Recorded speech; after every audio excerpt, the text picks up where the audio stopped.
Ustaz.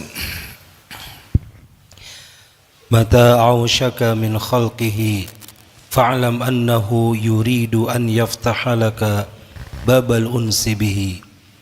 Apabila Allah telah menjemukan engkau dari makhluk, maka ketahuilah bahwa Allah akan membukakan untukmu perasaan jinak dan senang kepada Allah. Nah, ini penting nih. Apabila Allah telah menjemukan engkau dari makhluk, maka ketahuilah bahwa Allah membukakan untukmu perasaan jinak dan senang kepada Allah.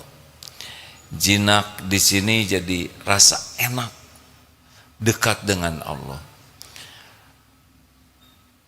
Kita bergaul dengan makhluk tidak dilarang, tetapi bergaul dengan makhluk yang membuat jauh dari Allah itu yang buruk.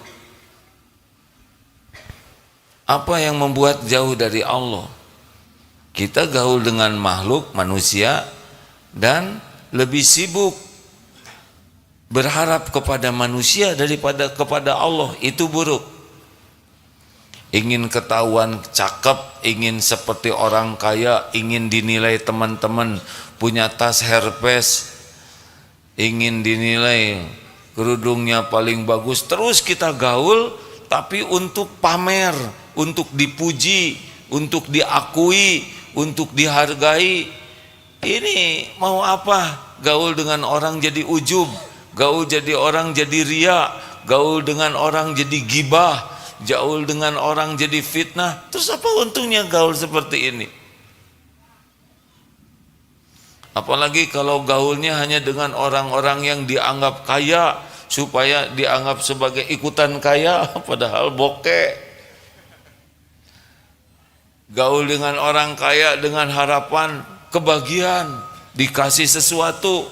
Kan ada yang bergaul itu karena ingin sesuatu.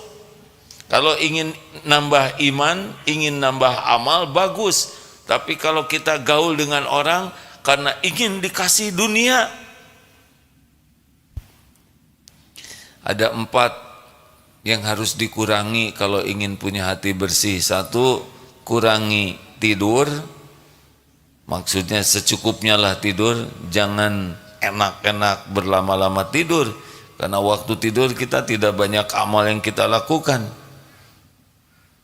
Rugi waktu kita, waktu produktif untuk mendekat ke Allah, kecuali tidur yang diniatkan untuk mengistirahatkan tubuh supaya kuat beramal lagi kepada Allah. Nah, itu secukupnya. Tidur awal, bangun akhir, ngaco. Tidur awal itu supaya bangun awal. Tidur jam 9, 10, 11, 12, 1, 2, 3, 6 jam udah cukup ini. Bangun jam 3 kalau tidur jam 9. Bagus lagi lebih awal, yang cukup. Kemudian kurangi makan. Kalau kebanyakan makan mungkin nanti darahnya ngumpul di daerah perut aja ya.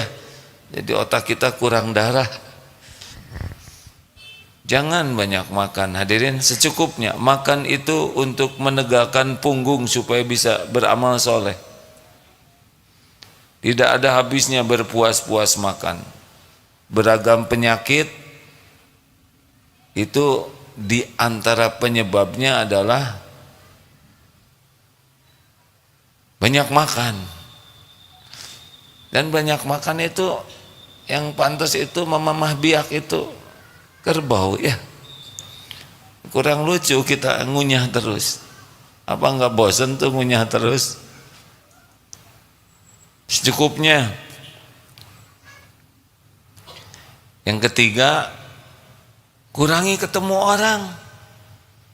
Kalau tidak yakin ketemu ini akan manfaat, ya sudah. Baru ketemu kalau yakin akan manfaat.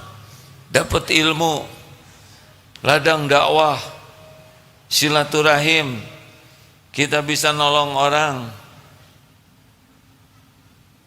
kita dapat nasihat, kita memberi nasihat, yakin manfaat, ketemu. cukup, mundur lagi. Tidak ada larangan ketemu orang, hadirin. Kita hidup bukan buat diri sendiri. Tapi kalau ketemu kita jadi ragi, asal singkong jadi tape, artinya mewarnai, ya ketemulah. Tapi kalau kita yang terwarnai keburukannya, kita jadi ingin banyak gaya, jadi bohong, sudah. Tidak semua lingkungan membawa kebaikan. Bukan untuk memutuskan silaturahim, tapi kalau membuat hati jauh dari Allah, untuk apa? Kita lebih ingin dipuji orang sampai mengabaikan penilaian Allah. Mau apa? Tidak ada harganya gaul dengan orang yang membuat kita jauh dari Allah, rugi.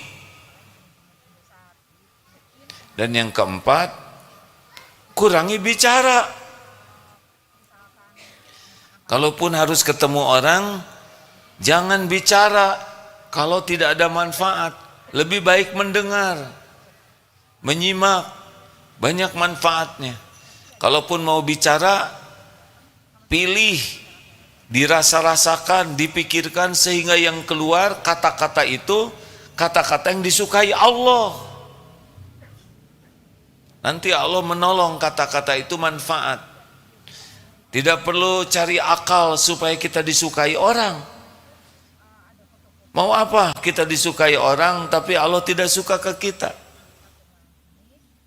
Tidak sederhana memang, tapi yakinlah kalau kita berusaha disukai Allah seperti Rasulullah Sallallahu Alaihi Wasallam. Bicara tidak banyak, tapi setiap bicara bertenaga, bisa menggugah dan mengubah jalan dari Allah perubahan. Kurangi tidur sampai yang proporsional, kurangi makan sampai yang wajar untuk tubuh kita sehat, kurangi bertemu orang kecuali bertemu yang bisa memberikan manfaat,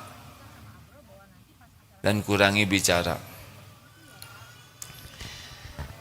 Kalau punya kawan, punya pendamping hidup, jangan berlebihan mencintainya, karena itu bisa mengabaikan kepada Allah. Secukupnya saja, dan jangan ngarep apa-apa dari makhluk. Ibu, Bu, mau bahagia? Tahu rahasianya? Jangan terlalu cinta sama suami.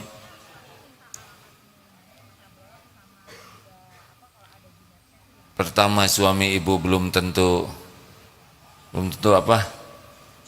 Belum tentu panjang umur, Bu. Dan mau ngapain terlalu cinta?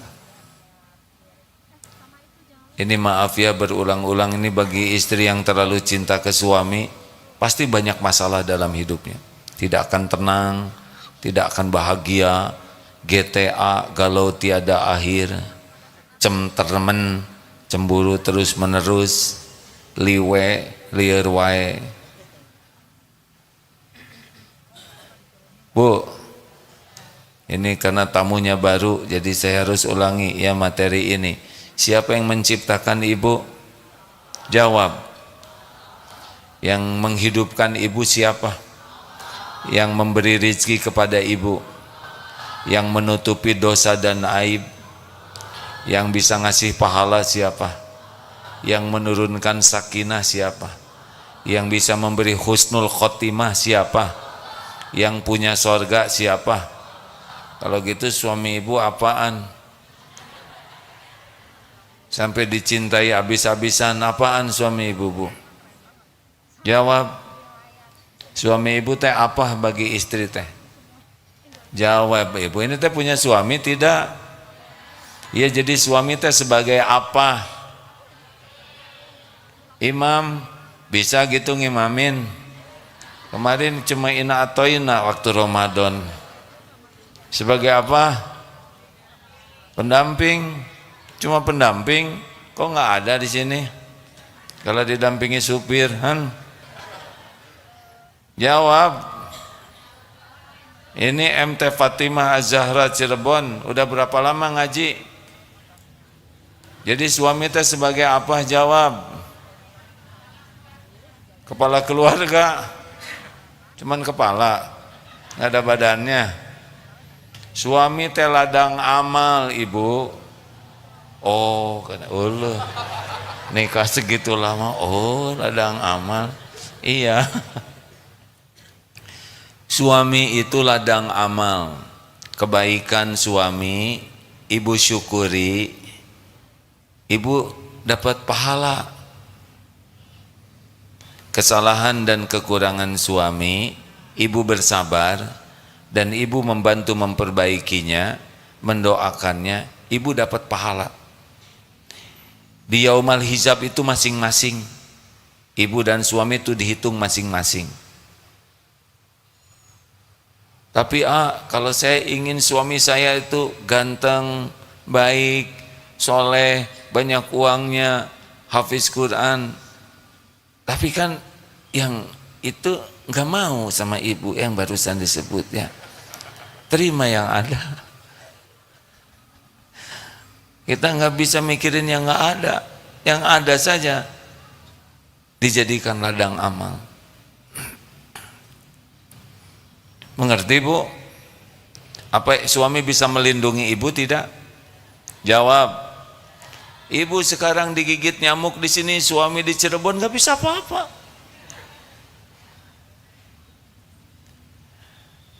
Ada yang sudah meninggal suaminya tidak? Saya nggak ada maksud apa-apa ya, cuma nanya aja. Yang sudah lama meninggal, sudah meninggal bu, maaf saya mohon maaf tanya ini, sudah bu? Sudah berapa lama? Sudah 9 tahun suami meninggal. Dengarkan ibu-ibu yang lain. Maaf ya bu ya, suami ibu sudah wafat 99 tahun yang lalu. Ibu masih hidup? Masih ya? Kelihatan dari sini masih bu. Ibu makan, rezekinya masih ada? Masih berteduh? Minum? Masih punya penutup aurat? Ternyata bukan suami yang memberi rezeki ke ibu ya. Kalau suami pemberi rezeki, ibu udah ikut meninggal. Suami itu jalan sebagian rezeki dari Allah. Suami enggak ada, ya Allah yang menciptakan ibu lah dari awal sampai akhir yang menjamin. Makanya jangan banyak berharap dari suami. Makin banyak berharap, makin jauh dari Allah. Cirinya jauh dari apa? Dari Allah apa? Gelisah. Tidak tenang, cemas dengan yang belum terjadi, sedih dengan yang sudah terjadi. Itu penderitaan. Bapak kenapa ngelihat saya begini? Kalau kami bagaimana? Nah bedanya, kalau lelaki takut istri, itu dia masalahnya Pak. Harusnya roja, khauf dan hub itu kepada Allah yang pol-polan tuh. Harap, takut, cinta. Kalau harap, takut, cinta ke makhluk abis-abisan, udah nggak ada bahagia itu. Nggak ada bahagia. Mau punya istana, punya mobil mewah, punya harta melimpah, nggak ada bahagia. Bahagia man amila shalihan min dzakarin aw unsa wa huwa mu'min falanuhyiyannahu hayatan thayyibah. Bahagia itu kalau beramal soleh. An-Nahl 97, barang siapa yang beramal soleh, baik laki-laki maupun perempuan, dan dia beriman kepada Allah, maka di dunia ini Allah memberikan hayatan thayyibah. Jelas bu? Apa? Yang barusan ya. Sudahlah, jangan terlalu anteng dengan orang ya. Hati-hati yang punya kawan akrab yang segala diceritakan, masalah tuh. Jangan terlalu akrab dengan orang yang membuat kita lalai dari Allah. Lalainya apa? Berharap ke makhluk, cinta ke makhluk, takut ke makhluk. Allah subhanahu wa ta'ala satu-satunya yang paling layak. Hati hati ini lengket, lekat. Dengan dunia nggak boleh lengket.